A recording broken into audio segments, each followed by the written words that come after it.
It doesn't matter kung wala ka pang plastic. Okay, kasi may mga nagtatanong sa akin, sir, hindi pa ako nag-upload. Sabi ko, bakit hindi ka pa nag-upload? Kasi sir, wala pa ako plastic. Okay lang yun.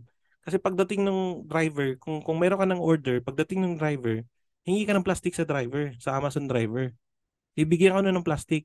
So, sa plastic naman, pagdating sa plastic, si Amazon nagbibigay ng plastic pouch. Kasi yung mga delivery niya, kung mapapansin mo, naka-Amazon plastic pouch.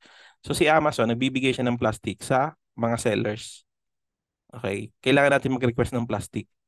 Okay, kahit meron ka na, kung magsisimula ka na, dapat mag-request ka na ng plastic. It doesn't matter na wala ka pa na upload. As long as dapat mag-request ka na. Okay?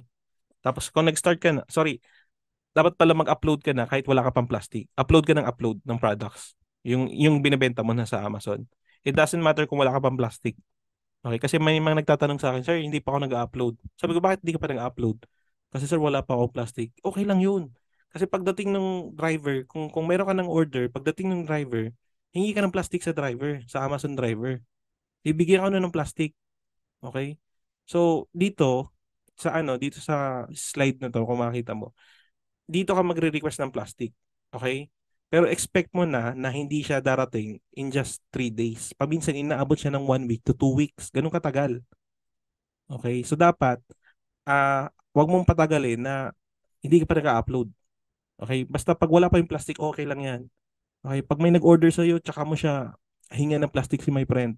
Pagdating ng driver, hingan mo ng plastic. My friend, wala akong plastic. Ito yung product ko. Pakita mo sa kanya. Maawa yun. Bibigyan ka na ng ganun kakapal na plastic. O magsawa ka, gamitin mo pambalot ng ulam. O, ganun si Amazon. So, kailangan mag-upload ka na mag-upload. It doesn't matter. Pero syempre, pag mag-start ka, request ka kaagad. Okay? Makakapag-request ka lang if meron kang token number tsaka store name. Pag nakapagbukas ka na ng ng Amazon Seller Central. Kasi hindi ka naman makakapag-request kung wala kang token number. Okay? So, ang email gagamitin mo is yung uae-packaging.material@amazon.ae. Diyan ka magsisend ng request ng pouch. Okay? Tapos, sasabihin mo doon sa email, yung size nung plastic pouch, P0, P1, P2, and then, i-mention mo yung token number, store name, tapos yung quantity. Ganito yan, no? Papakita ko sa'yo. Pwede mo i-screenshot to para makita mo. So, for example, mag-email ako kay Amazon. Dear Amazon support, kindly provide the below request of plastic pouches. P0, meaning to say, yan yung small size. Okay? P1, yan yung medium. P2 is big size. Okay? Maximum na pwede mong hingin is 10 pieces.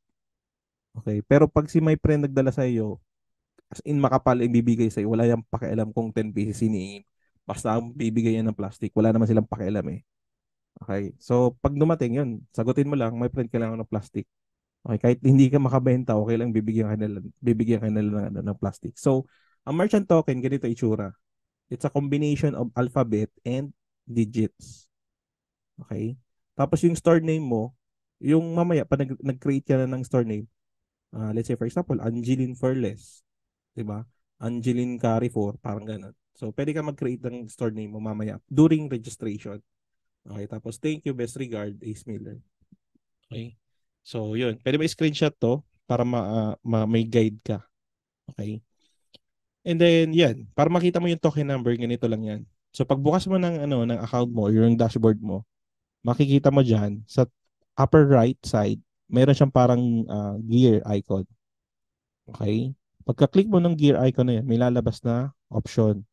I-click mo yung account info. Okay?